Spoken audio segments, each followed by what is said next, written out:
नमस्कार, सुदर्शन न्यूज में आपका स्वागत है। मैं हूं मुकेश कुमार और आप देख रहे हैं जवाब तो चाहिए। जवाब तो चाहिए में आज हम बात करेंगे पाकिस्तान में पूर्व मंत्री चौधरी फवाद हुसैन के केजरीवाल की तारीफ में ट्वीट की और फवाद की तारीफ से झल्लाए केजरीवाल की प्रतिक्रिया की और इस क्रिया और प्रतिक्रिया के पीछे छिपे साजिश के असल कहानी की।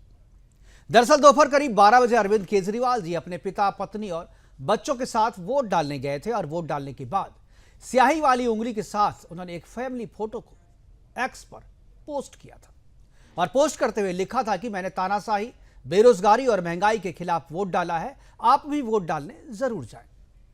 केजरीवाल के पोस्ट करने के तत्काल बाद पाकिस्तान के पूर्व मंत्री फवाद चौधरी ने उसे रीट्वीट कर कोट लिखा कि मे piece and harmony defeat forces of hate and extremism. Fawad के इस ट्वीट पर केजरीवाल को गुस्सा आ गया।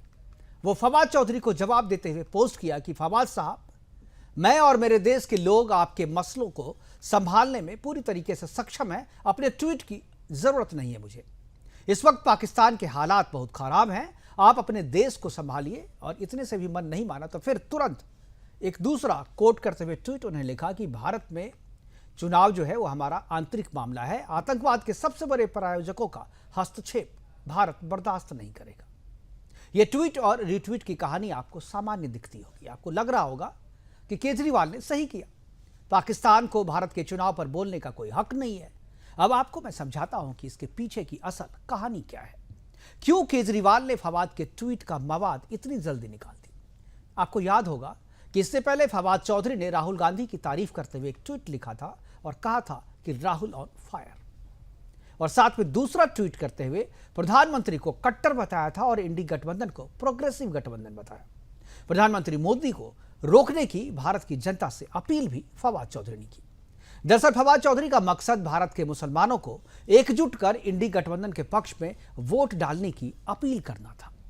भारत के मुसलमानों का पाकिस्तान प्रेम जग जाहिर है और उन्हें एक राजनीतिक गठबंधन के पक्ष में तैयार करने के लिए राहुल गांधी, केजरीवाल, तेजस्वी यादव, ममता और इंडी गठबंधन के बयान और प्रयास भी आप सबों को पता है।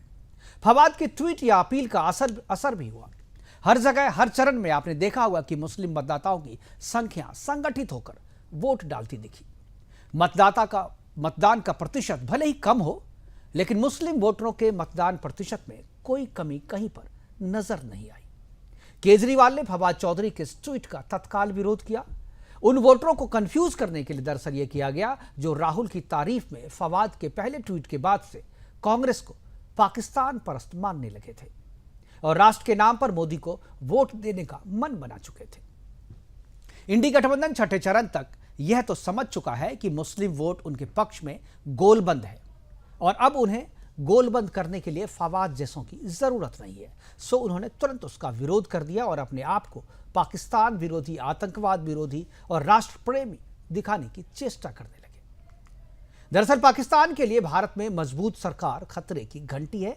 उन्हें भारत में ऐसी कमजोर और मजबूर सरकार चाहिए जो भारत में छोरे उनके मुस्लिम भाइयों के इशारे पर नाचे। केजरीवाल और कांग्रेस जिस इकोसिस्टम के लिए काम करते हैं, फवाद चौधरी भी उसी इकोसिस्टम का हिस्सा है। इसलिए तीनों की भाषा एक जैसी है, तीनों का मकसद एक है, तीनों गजवाए हिंद के पैरोकार हैं। तीनों को सर्जिकल स्ट्राइक के सबूत चाहिए, तीनों को भारत की सेना से समस्या है और भारत माता को गाली देने वालों से प्रेम है। आज अपने प्रोग्राम में हम चर्चा करेंगे कि क्या फवाद चौधरी के ट्वीट का विरोध करना केजरीवाल की चुनावी रणनीति का हिस्सा है? क्या फवाद चौधरी का ट्वीट बम इकोसिस्टम के इशारे पर फोड़ा गया था? क्या 2024 की लोकसभा में इंडी गठबंधन पाकिस्तान का इस्तेमाल मुस्लिम वोटरों को गोलबंद करने के लिए कर रहा है? करेंगे चर्चा और चर्चा के लिए हमारे साथ कुछ मेहमान होंगे। पाकिस्तान से भी हमारे एक मित्र जुड़ेंगे, उनसे भी चर्चा करेंगे, चर्चा को आगे बढ़ाएंगे। लेकिन उससे पहले एक छोटी सी रिपोर्ट हमने इस ट्विटर कांड पे किया है, वो दिखाते हैं। उसके बाद जो प्रतिक्रिया आई है वो प्रतिक्रिया भी सुनाएंगे। लेकिन पहले देखते हैं एक छोटी सी रिपोर्ट।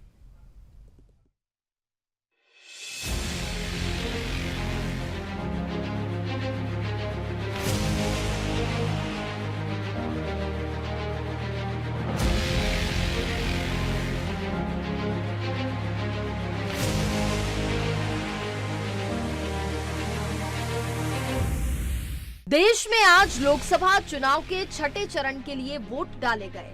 इसी कड़ी में दिल्ली की 7 लोकसभा सीटों पर वोटिंग हुई।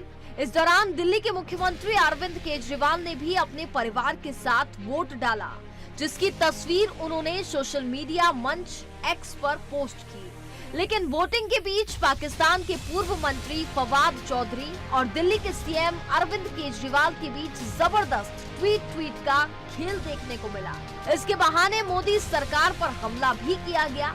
सीएम अरविंद केजरीवाल ने पोस्ट करते हुए कैप्शन में लिखा, मैंने तानाशाही, बेरोजगारी और महंगाई के खिलाफ वोट डाला है, आप भी वोट डालने जरूर जाएं। उनके इस पोस्ट को रिपोस्ट करते हुए पाकिस्तान के पूर्व मंत्री चौधरी फवाद हुसैन ने भारत की वर्तमान सरकार पर हमला करते हुए लिखा, उम्मीद है कि शांति और सद्भाव उग्र ताकतों को खत्म करेंगे। हालांकि फवाद चौधरी के ट्वीट पर मुख्यमंत्री अरविंद केजरीवाल ने तुरंत पलटवार करते हुए पोस्ट किया, चौधरी साहब, मैं और मेरे देश के लोग अपने मसलों को संभालने में पूरी तरह सक्षम हैं। आपकी ट्वीट की जरूरत नहीं है, आप अपने देश को संभालिए। जिसके बाद फवाद चौधरी ने एक बार फिर से इस पोस्ट को रीपोस्ट किया और लिखा, सीएम साहब, वास्तव में चुनाव प्रचार आपका अपना मुद्दा है, लेकिन आशा है कि आप उग्रवाद के मुद्दे का जिक्र करेंगे, चाहे वह पाकिस्तान में हो या फिर भारत में। इस ट्वीट पर केंद्रीय मंत्री किरण रिजिजू ने निशाना साधा और फवाद चौधरी के बयान पर कहा, पाकिस्तान में न केवल राहुल गांधी बल्कि अरविंद केजरीवाल को भी भारी समर्थन है। आज लोकसभा चुनाव के छठे चरण का मतदान समाप्त हो चुका है। 1 जून को आखिरी यानी कि 7वें चरण का मतदान है। Bureau report, Sudarshan news.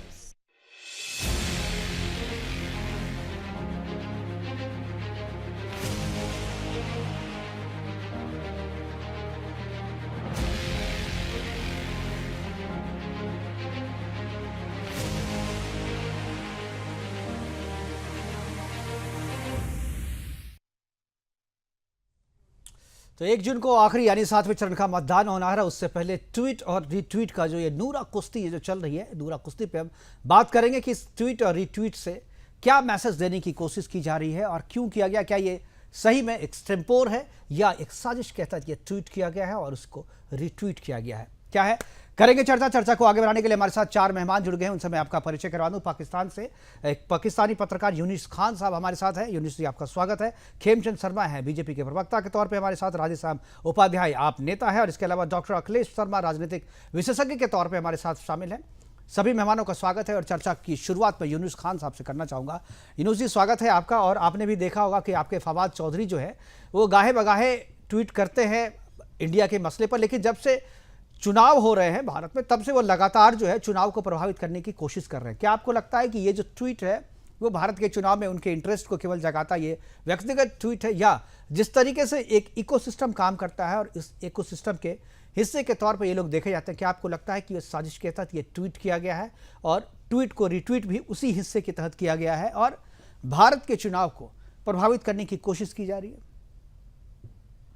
लेकिन जहां तक फवाद चौधरी की ट्वीट की बात है तो मैं आपको बताता चलूं कि ये मैं अपना पॉलिटिकली तौर पर मैं फवाद चौधरी को इतना अच्छा नहीं समझता हूं, लेकिन उनकी जो एक अच्छी बात मुझे लगती है वो चाहे वो पाकिस्तान में या कहीं पर भी हो, एक्सट्रीमिज्म के हवाले से उसका एक बहुत स्ट्रांग मौक़िफ़ है।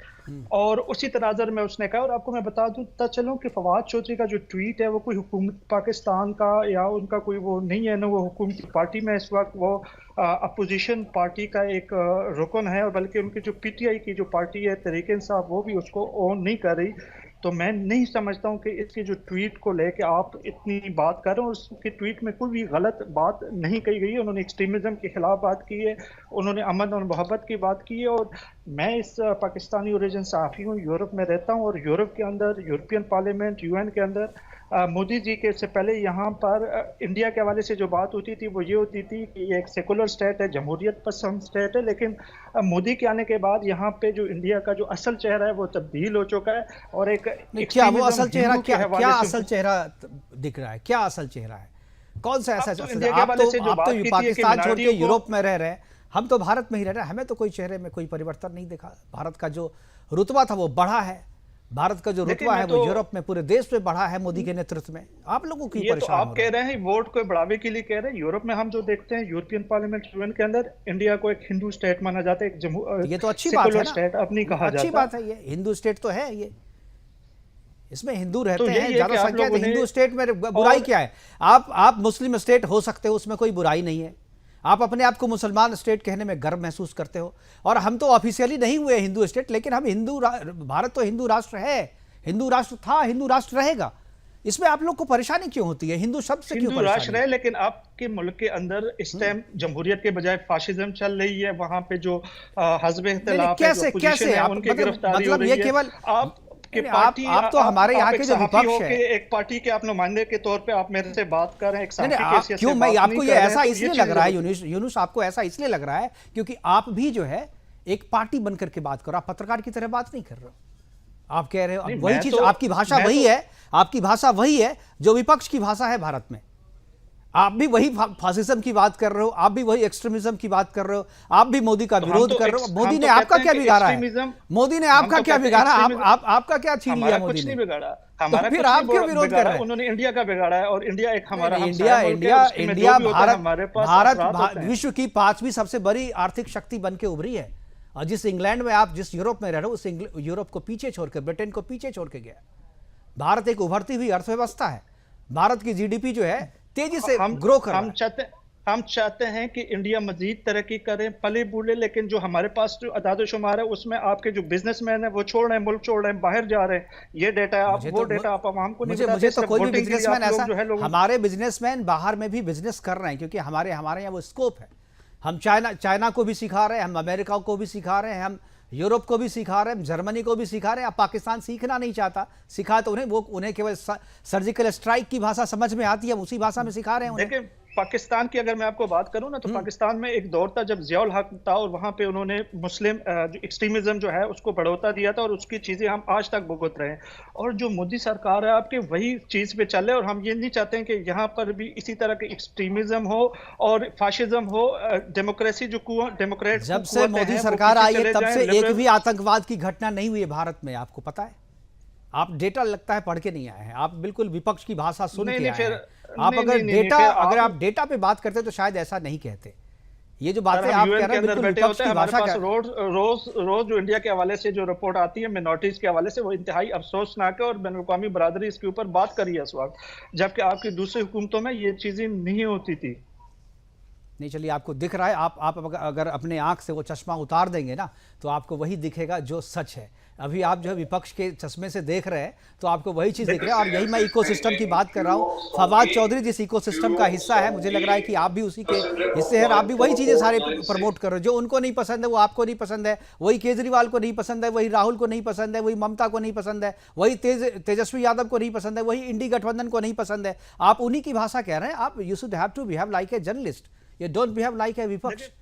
फवाद चौधरी की आपने बात की, फवाद चौधरी के साथ मेरे सियासी इख्तिलाफात है, मुझे वो पसंद नहीं है, लेकिन वो जो इंतहा पसंदी के हवाले से पाकिस्तान के अंदर का बात करते हैं, पाकिस्तान से बाहर बात करते हैं, वो बहुत अच्छी बात। भले वो सरकार से बाहर हो, लेकिन उस इकोसिस्टम से बाहर नहीं है। उनका ट्वीट करना, जिस मौके पे ट्वीट करना, जिस शब्दों का इस्तेमाल करना, जिन नेताओं को टारगेट करना, वो साफ बताता है कि भारत के चुनाव को प्रभावित करने के लिए, इंडी गठबंधन के पक्ष में, मुसलमानों की गोलबंदी करने के लिए वो ट्वीट कर रहे हैं और वो बयान दे रहे हैं। और ये जो नूरा कुश्ती, आप समझते हैं कि फवाद चौधरी इतने अहम है कि मुसलमान वोटर उसकी बात सुनेंगे?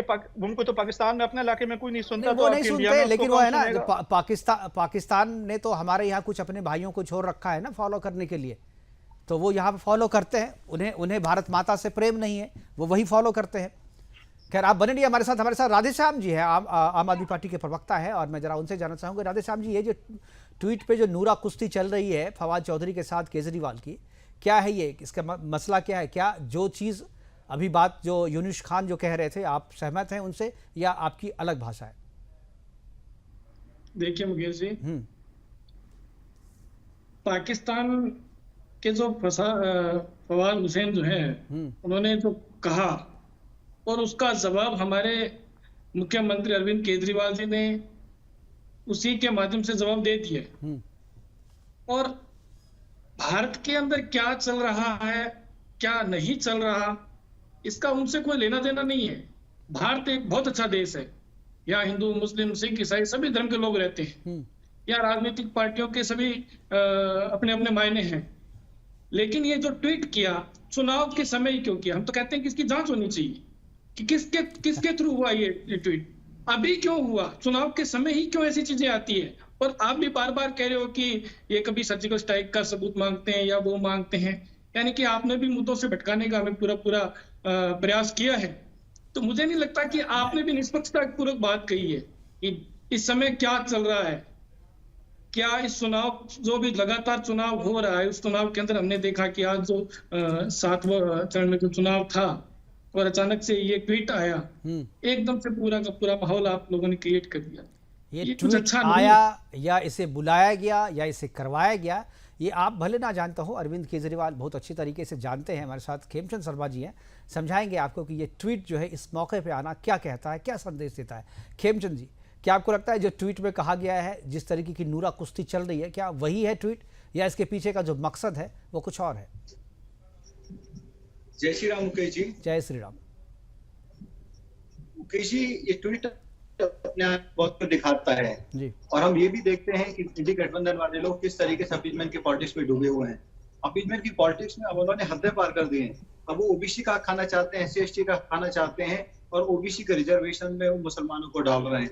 तो पश्चिम बंगाल में पकड़े गए, हाईकोर्ट ने जितने भी सर्टिफिकेट उन्होंने जारी किए वो कैंसिल कर दिए। कर्नाटक में पकड़े गए, यूपी में भी वैसा करना चाह रहे थे। बिहार में वो कहते हैं कि हाँ मुसलमानों को पूरा रिजर्वेशन मिलना चाहिए। तो पूरे भारत में कट्टरपंथियों को खुश करने के लिए, कट्टरपंथियों के साथ लैसी करने में, कट्टरपंथियों का साथ लेके चुनाव जीतने की कोशिश, और कट्टरपंथियों के साथ साथ जो बांग्लादेश के रोहिंग्या यहाँ पे घुसाए हुए हैं उनका साथ लेके वो जीतना चाहते हैं। और पाकिस्तान ने ट्वीट करके मैसेज दिया है कट्टरपंथियों को कि हाँ आप आम आदमी पार्टी का साथ दो, आप कांग्रेस का साथ दो, हम चाहते हैं कि कांग्रेस जीते, हम चाहते हैं कि केजरीवाल जी जीते। अब ये कहते हैं हमें तो कोई लेना देना नहीं। तो आप ये भी बताएं कि राघव चड्ढा जाके यूके में वो खालिस्तानियों से क्यों मिलते हैं? प्रो खालिस्तानी MP से, मेंबर ऑफ पार्लियामेंट से क्यों मिलते हैं? क्यों आप पे आरोप लग रहे हैं कि आपने खालिस्तानियों से मिलियन ऑफ $लिया है? क्यों आप खालिस्तानियों के साथ मिलकर पंजाब में प्रॉब्लम क्रिएट करते हैं? अरे आप देश विरोधी जो शक्तियां हैं उनके साथ आप कंजेशन में काम करते हैं, उनके साथ कोऑर्डिनेशन में काम करते हैं। बार बार पकड़ा गया और पाकिस्तान ने किसी और नेता को तो कोट करके नहीं किया, आप ही को क्यों किया? क्योंकि वो मानते हैं, आपको आइडल मानते हैं। उनको लगता है कि भाई हाँ ये जो है अर्बन नक्सल है, ये हमारे लिए काम का व्यक्ति हो सकता है। इसको यदि हम मंडित करें, अगर हम कुछ अपने कट्टरपंथियों को प्रेरित करें कि उनको पैसा भी दें, इनको वोट भी दें, इनको सपोर्ट भी दें, तो कुछ हो सकता है। लेकिन ये सब लोग एक्सपोज हो चुके हैं। आदरणीय प्राइम मिनिस्टर मोदी जी ने साफ कर दिया है। आदरणीय प्राइम मिनिस्टर मोदी जी जब तक हैं इनको ओबीसी का हक नहीं खाने देंगे, SC का हक नहीं खाने देंगे, ST का हक नहीं खाने देंगे। अपीजमेंट की पॉलिटिक्स में जो ये करना चाहे वो कर सकते हैं। अगर इनको मुजरा करना है मुजरा करें, लेकिन इनको किसी भी हालत में हम इनकी अपीजमेंट की पॉलिटिक्स की वजह से देश को तोड़ने नहीं देंगे, समाज को तोड़ने नहीं देंगे। ठीक है, डॉक्टर अविनाश शर्मा जी हमारे साथ हैं पॉलिटिकल एनालिस्ट के रूप में, और राजस्थान, हरियाणा और देश विदेश की पॉलिटिक्स पे अच्छी खासी समझ रखते हैं। अविनाश जी, क्या लगता है इस ट्वीट के पीछे चर्चा आप सुन रहे हैं, सवाल भी सुन रहे हैं, जवाब भी सुन रहे हैं, क्या आपको लगता है इस ट्वीट के बारे में आपकी किस तरीके की प्रतिक्रिया है? देखिए मुकेश जी, मैं आपको ये बताना चाहूंगा, सबसे पहले ये जो इंडी गठबंधन है, इंडी गठबंधन में कौन है? ममता बनर्जी, राहुल गांधी और भी अखिलेश यादव और इस प्रकार के लोग हैं जो इस प्रकार की मानसिकता पाले बैठे हैं इस देश में कि भारत के टुकड़े करने की मानसिकता, सर्जिकल स्ट्राइक पे इनके सबूत मांगने की, सेना का मनोबल नीचे गिराने की और मैं निश्चित तौर पर ये मानता हूं कि ये मुद्दों को और मुस्लिम वोटरों को गोलबंद करने के लिए, उनको पोलराइज करने के लिए इस तरीके के ट्वीट, मैं नहीं समझता कि उन्होंने जानबूझ के, जो पाकिस्तान के जो पूर्व मंत्री हैं उन्होंने किया होगा। निश्चित तौर पर इसकी जांच होनी चाहिए और वो जांच मैं सरकार से ये मांग भी करना चाहूंगा। अरे क्या इसकी जांच करके, मुझे नहीं लगता है इसकी जांच क्यों करेगी सरकार इतनी। लेकिन ये जो गोल, देखिए मैसेज होता है पॉलिटिक्स में, आपने एक ट्वीट किया, लोग पढ़ लिया, आप उसको फिर जाके डिलीट कर देते हैं, लेकिन जो मैसेज देना होता है उस मैसेज के पोस्ट करने के साथ ही चला जाता है। राजनीति में चलता रहता है, आपको बिटवीन द लाइन जो है वो मैसेज को पढ़ना होता है। मुझे लग रहा है फवाद चौधरी ने जो मैसेज देने की कोशिश की है वो मैसेज बिल्कुल सही दिया। हम एक बार वापस यूनुस जी के पास चले गए। यूनुस खान, पाकिस्तान के लिए वो भारत की वैसी सरकार मुफीद है, भारत की वैसी सरकार ही उन्हें चाहिए जो कमज़ोर हो, जो मुसलमानों की सपोर्ट से बने, जैसा कि पहले होता रहा है। जैसे कि हमारे यहाँ जब मनमोहन सिंह जी थे प्रधानमंत्री, तो उन्होंने कहा था कि देश के संसाधनों पे पहला अधिकार जो है मुसलमानों का है, और हमारे यूपीए के बहुत सारे मंत्री पाकिस्तान में जाकर के भारत के खिलाफ मदद ही मांग चुके हैं। मणिशंकर अय्यर की मैं बात कर रहा हूँ, आपको भी याद होगा। क्या आपको लगता है कि पाकिस्तान क्यों चाहिए? पाकिस्तान अपनी तरक्की क्यों नहीं करता? पाकिस्तान खुद मजबूत क्यों नहीं होता? क्यों वो अपने जैसा ही कमजोर सरकार जो है भारत में चाहता है, ताकि वो उस आतंकवाद की बात तो आप कह रहे हैं कि आतंकवाद के खिलाफ पाकिस्तान भी चाहता है कि आतंकवाद के खिलाफ हम लड़ें, लेकिन बात और समर्थन खुद आतंकवाद की करता है। देखिए, मैं आपसे ये आखिरी बात करके जाऊंगा, क्योंकि मैं इस टाइम ओस्लो एयरपोर्ट में, और मेरी फ्लाइट का टाइम हो चुका है, पेरिस के लिए मेरी फ्लाइट है। लेकिन मैं आपको सारी बात मुकम्मल करके इधर मैं इसके बाद चला जाऊंगा। आपने फवाद चौधरी की ट्वीट की बात की है, मैं स्टेप बाय स्टेप सारी चीजों के ऊपर आ रहा हूँ। फवाद चौधरी गवर्नमेंट का नुमाइंदा नहीं है इस वक्त। उसके ऊपर पाकिस्तान के अंदर कई FIR हो चुके हैं, पुलिस रिपोर्ट है उनके अगेंस्ट, और वो पाकिस्तान के अंदर जो हमारी हुकूमत के हवाले से जो है, हुकूमत उनके खिलाफ काफी केसेस उन्होंने खोले हुए हैं। अब एक शख्स ने एक ट्वीट किया और आपके लिए वो इतना अहम है कि आप उसके ऊपर पूरा का पूरा प्रोग्राम कर डाला। आपने मुझे कहा कि कैसे ये फाशिस्ट स्टेट नहीं है, तो मैं आपको बताता हूं कि कांग्रेस के तो यहाँ पे अगर वो इश्तिहारात देते हैं तो कांग्रेस के तो इश्तिहारात भी नहीं होते। हम सिर्फ डेमोक्रेटिक जो फोर्सेज हैं, हमारे लिए जो भी ये इंडियन अवाम ने फैसला करना है कि किसको देना है। लेकिन हम ये भी तो देख रहे हैं कि इंडिया के अंदर एक पार्टी को आप जिताने की कोशिश कर रहे हैं, उनकी दूसरी पार्टी को आप मीडिया टायर लेके दे रहे। हमारी कोई ख्वाहिश नहीं है कि कोई स्ट्रांग हुकूमत आए या कमजोर आए, जो भी आए इंडियन अवाम के उसके हवाले से आए, उनकी राय से आए। लेकिन आप लोग उसमें पार्टी ना बने, आप लोग ये डिसाइड ना करें, आप लोग इस टाइम पार्टी ना बने। आप लोग एक ऐसी चीज को, यूनुस साहब, जब पाकिस्तान के लोग, जब पाकिस्तान के लोग जब जमहूरियत की बात करते हैं, लोकतंत्र की बात करते हैं, तो हंसी आती है। आप अपने देश में तो लोकतंत्र बचा नहीं पाए। आपके यहाँ तो जो होता है वो सेना के हवाले से होता है। वहाँ पर लोकतांत्रिक तरीके से चुनी गई सरकार को जो है सेना ने कितनी बार तख्ता पलट कर दिया है। वहाँ पर सेना का शासन, हर एक फैसले में सेना की बात होती है, और आप भारत में आकर के दखल कर रहे हो। ये इस तरह केवल आप भी तो मान लीजिए फवाद चौधरी सेना में नहीं है, अभी सरकार के खिलाफ है, वो कहीं भी किसी आधिकारिक पोजीशन पर, लेकिन आप भी तो पत्रकार हो, जिम्मेदार पत्रकार हो, आप भी तो वही भाषा कह रहे हो। बिल्कुल, मैं आपकी बात से मुत्तफिक हूँ। पाकिस्तान के अंदर सियासतदानों का कंट्रोल बहुत कम होता है। हमारे जो जर्नैल होता है, हमारे जो मिलिट्री एस्टेब्लिशमेंट होता है, उसका रोल बहुत ज्यादा होता है। लेकिन मैं पाकिस्तानी अवाम को एक क्रेडिट देता हूँ, उन्होंने कभी भी एक्सट्रीमिज्म को, हमारे किसी भी मजहबी जुमात को उन्होंने सपोर्ट नहीं किया। वो पॉलिटिकल जुमातों को सपोर्ट करती है। जबकि इंडिया में बालाकोट स्ट्राइक में किसका हाथ था? बालाकोट स्ट्राइक में किसका हाथ था? कसाब कहाँ का था? हमारे यहाँ जितने भी आतंकवादी अटैक होते हैं, आज भी सीमा पार से जितने भी आतंकवादी घटना 2014 के पहले भी, वो किसके हवाले से हुई? हमारे जो भारत ने जो डोजियर भेजा है आपके यहाँ, वो उसमें क्या है? दाऊद इब्राहिम को आपने क्यों अपने यहाँ रखा हुआ है? टाइगर मेनन ने को आपने अपने यहाँ क्यों रखा हुआ है? 100 से ज्यादा आतंकवादियों को आपने अपने यहाँ प्रश्रय दे रखा है, जो भारत के खिलाफ काम करते हैं, भारत के अपराधी हैं, लेकिन आप उसे आतंकवाद नहीं मानते। ये सब चीज देखिए, जब तक आप जब इंडिया नहीं, मैं उसको भी गलत मानता हूं, लेकिन इंडिया जो पाकिस्तान के अंदर दहशतगर्दी करता है, जो आतंकवाद करता है, बलोचिस्तान में, KPK में, पंजाब में दहशतगर्दों को सपोर्ट करता है, बम धमाके करवाता है, मैं उसकी भी मजम्मत करता हूं। दोनों तरफ से होने चाहिए। नहीं कि आप जो कह रहे हैं भारत की तरफ से ऐसा कुछ नहीं है। आपका इल्जाम, आपने एक भी सबूत नहीं दिया, आपने कोई सबूत नहीं दिया। आप तो केवल कह रहे हैं, आपने कोई सबूत दिया क्या? कुलभूषण कौन है? कुलभूषण कौन है? आपने कोई डोजियर दिया क्या? आपने कोई सबूत दिया क्या? आप इस तरीके से आप सीधे तौर पे, हमने नेवल, आपका तो राक एजेंट हमने गिरफ्तार किया, जो है दहशतगर्दी में। कुलभूषण कौन था? उसको किसने गिरफ्तार किया? कुलभूषण कौन था? कुलभूषण की आपने हत्या की। कुलभूषण एक किसान था, सामान्य आदमी था, जो कि खुदा का खौफ करें आप, गजब बात करते हो आप जाइए।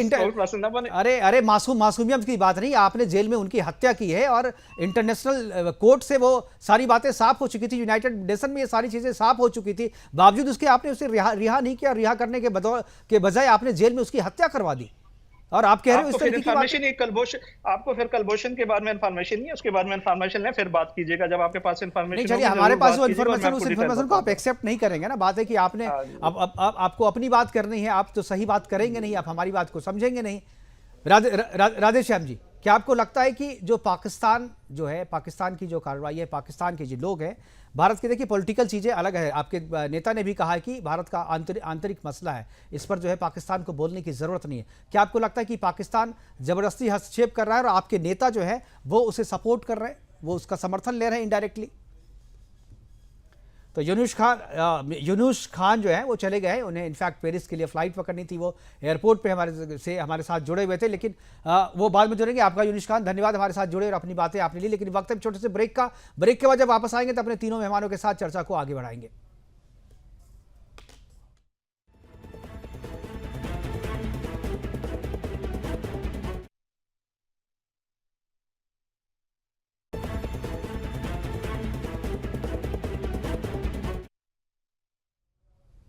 ब्रेक के बाद एक बार फिर से आपका स्वागत है। हम चर्चा कर रहे थे कि केजरीवाल और फवाद की ट्वीट के बीच में जो रसाकसी चल रही है, जो मामला चल रहा है, जो विवाद चल रहा है, उसी पे हम चर्चा करें। खेमचंद शर्मा जी के पास आएंगे। खेमचंद जी, क्या आपको लगता है कि पाकिस्तान जो है वो भारत के इलेक्शन में सिर्फ इंटरफेयर ही नहीं कर रहा है, बल्कि विपक्ष के साथ खड़ा होकर के उनके जो एजेंडे हैं उनके एजेंडे के साथ काम कर रहा है, और जो मुस्लिम वोटर की गोलबंदी है उसमें खुले रूप से हिस्सा ले रहा है? देखिए, प्रयास जरूर कर रहा है, ये नहीं कह सकता कि इंटरवेंशन कर रहा है और इंटरवेंशन भारत उनको करने देगा, लेकिन प्रयास जरूर कर रहा है। चाहे वो सोशल मीडिया हो, डिजिटल मीडिया हो, बहुत सारे ट्वीट पाकिस्तान से आते हैं, गल्फ से आते हैं, फॉरेन कंट्री से आते हैं। जब आम आदमी पार्टी और कांग्रेस उसमें ट्रेंड कराती है, जब आम आदमी पार्टी और कांग्रेस के नेता बोलते हैं तो उनके जो एंडोर्स करने वाले हैंडल्स हैं वो भारत के बाहर के होते हैं, उसमें पाकिस्तानी भी होते हैं, गल्फ कंट्रीज के भी होते हैं। तो ये दिखाता है कहीं ना कहीं ऐसी ताकतें जो मोदी विरोधी हैं, जो देश विरोधी हैं, भारत विरोधी हैं, जो एक कमजोर सरकार चाहती हैं, जो एक ऐसे नेता चाहती हैं जिनको ट्विस्ट किया जा सके, दबाव बनाया जा सके, वो भारत में कहीं ना कहीं ऐसी शक्तियों को सपोर्ट कर रहे हैं, जैसे केजरीवाल जी हैं, कांग्रेस हैं, क्योंकि उनको लगता है कि अगर मोदी जी तीसरी बार आ गए तो पाकिस्तान अब जो कटोरा लेके पूरे विश्व में घूम रहा है उसकी और बदतर हालत हो जाएगी। भारत हो सकता है कि जो पीओके को वापस ले ले, और भी जहां बलूच है या दूसरी जगह जहां बड़ी परेशानियां हैं वो परेशानियां और गंभीर हो जाएंगी। तो पाकिस्तान कहीं ना कहीं प्रयास कर रहा है, और भी ताकतें हैं, और ये बहुत ही दुखद होता है कि बार बार ये चीजें निकल के आती हैं कि कांग्रेस का टाई अप चाइना से है, चाइनीज बाकी जो पॉलिटिकल पार्टी है उससे है, और केजरीवाल जी के नेता विदेश में जाते हैं और विदेशी ताकतों से मिलते हैं, उनके साथ मिलके मीडिया हाउसेज से मिलके देश को बदनाम करने की साजिश करते हैं, कहते हैं कि यहाँ पे माइनॉरिटी खतरे में है, माइनॉरिटी के साथ अत्याचार हो रहा है, जबकि हम सब जानते हैं माइनॉरिटी 40% बढ़ी है, 8% मेजॉरिटी कम हुई है। खेमचंद जी, मैं चाहूंगा एक चीज पे और ये करें, जो फवाद चौधरी जो है, फवाद चौधरी भले ही पाकिस्तान के लिए जो है वो भागा फिर रहा है, पाकिस्तान में उसके खिलाफ मामले दर्ज हैं, उसको जेल भेजा जा सकता है, पूर्व मंत्री है, सरकार से निकाल दिया गया, इमरान खान भी समर्थन नहीं कर रहा, लेकिन फिर भी ऐसे शख्स का जो एक इकोसिस्टम चल रहा है, उस इकोसिस्टम में फवाद चौधरी जैसे लोगों के लिए भी जगह है और उसके जरिए संदेश देने की कोशिश की जा रही है। क्या आपको लगता है कि फवाद चौधरी जैसे और भी लोग हैं, और जो इंडी गठबंधन के जो नेता है, इंडी गठबंधन के जो सदस्य, मैं तेजस्वी यादव की बात करूं, चाहे अखिलेश यादव की बात करूं, ममता बनर्जी की बात करूं, केजरीवाल जी की बात करूं, क्या आपको लगता है ये सारे जो है मिले हुए हैं और उनका कोई भी ट्वीट हो या कोई बयान हो, कोई संदेश हो, वो इनका इस्तेमाल कर रहे हैं? और ये लोग भी जो हैं, जब दूसरी तरफ चुनाव होते हैं, जब दूसरी तरफ इस तरीके का आयोजन होता है, तो वो लोग भी अपनी तरफ से सहयोग करते हैं उसी इकोसिस्टम के रूप में? देखिए, ये तो मैं दावे के साथ कह सकता हूँ कि इंडी गठबंधन के बहुत सारे नेताओं के ट्वीट और रीट्वीट और सोशल मीडिया या इंस्टाग्राम या फेसबुक जो पोस्ट हैं उनको एंडोर्स करने वाले पाकिस्तानी या गल्फ में रहने वाले बहुत सारे लोग हैं, जिनके पीछे पाकिस्तानी ताकतें भी हैं। क्योंकि मैंने खुद देखा है, खुद एनालाइज किया है, क्योंकि यहाँ पे ये वेरीफाइड हैंडल है, पूर्व मंत्री रहे इसलिए हाईलाइट में आ गए। अदरवाइज जो आप एनालाइज करके आज के भी ट्वीट देखोगे केजरीवाल जी के, तो आपको पता चल जाएगा कि उसमें आरटी करने वाले, लाइक करने वाले बाहर के हैंडल्स ज्यादा हैं, भारत के कम है। ये सब चीजें बार बार दिखाई देती हैं, बार बार सामने भी आते हैं, और हम लोग वही लोगों को समझाने की कोशिश करते हैं। हम पिछले 1 महीने से आदरणीय प्राइम मिनिस्टर मोदी जी और हमारे कार्यकर्ता बता रहे थे कि इंडी गठबंधन अपीजमेंट कर रहा है, देश को तोड़ने की कोशिश कर रहा है, और ओबीसी के हक को खाने की कोशिश कर रहा है, SC/ST के हक को खाने की कोशिश कर रहा है। कोलकाता हाई कोर्ट ने बिल्कुल साफ कर दिया और हमारी बात को एंडोर्स किया।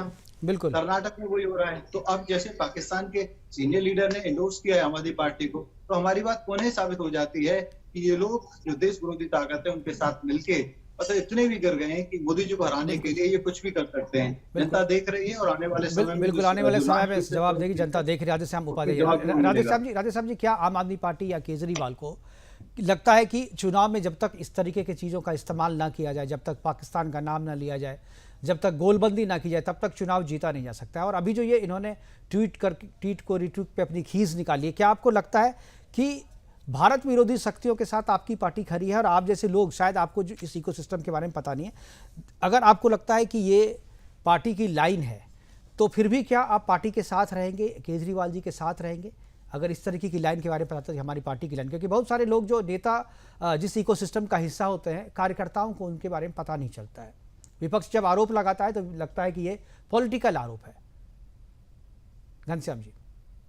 देखिए मुकेश जी, मुझे लगा कि एक साफ सुथरी चर्चा होनी चाहिए, लेकिन जिस प्रकार से हमारे बीच में राजनीतिक विशेषज्ञ भी बैठे हैं, खेमचंद जी भी हैं और आप एडिटर बैठे हैं, बार बार आप लोगों ने कहा कि इंडिया गठबंधन और उसको पाकिस्तानी, खालिस्तानी, यानी कि ये दिख रहा है कि कहीं ना कहीं ये भारतीय जनता पार्टी अपने अंदर से हार मान चुकी है कि एक पाकिस्तान का एक जीरो आदमी जिसकी कोई वैल्यू नहीं, और वो ट्वीट करता है और उसको आप पूरे हाईलाइट कर रहे हो कि देखिए केजरीवाल का पाकिस्तान के साथ राधेश्याम जी, उनके ट्वीट पे हम चर्चा नहीं कर रहे हैं। राधेश्याम जी, हम उनके ट्वीट पे चर्चा नहीं कर रहे हैं, हम आपके नेता के रीट्वीट पे चर्चा कर रहे हैं। के आरोप लगाए, हाँ। उसी में बीजेपी के प्रवक्ता हैं और आप बार बार कह रहे हो जनता की तौहीन कर रहे हो। जनता चुन कर देती है, जनता ने विपक्ष चुना।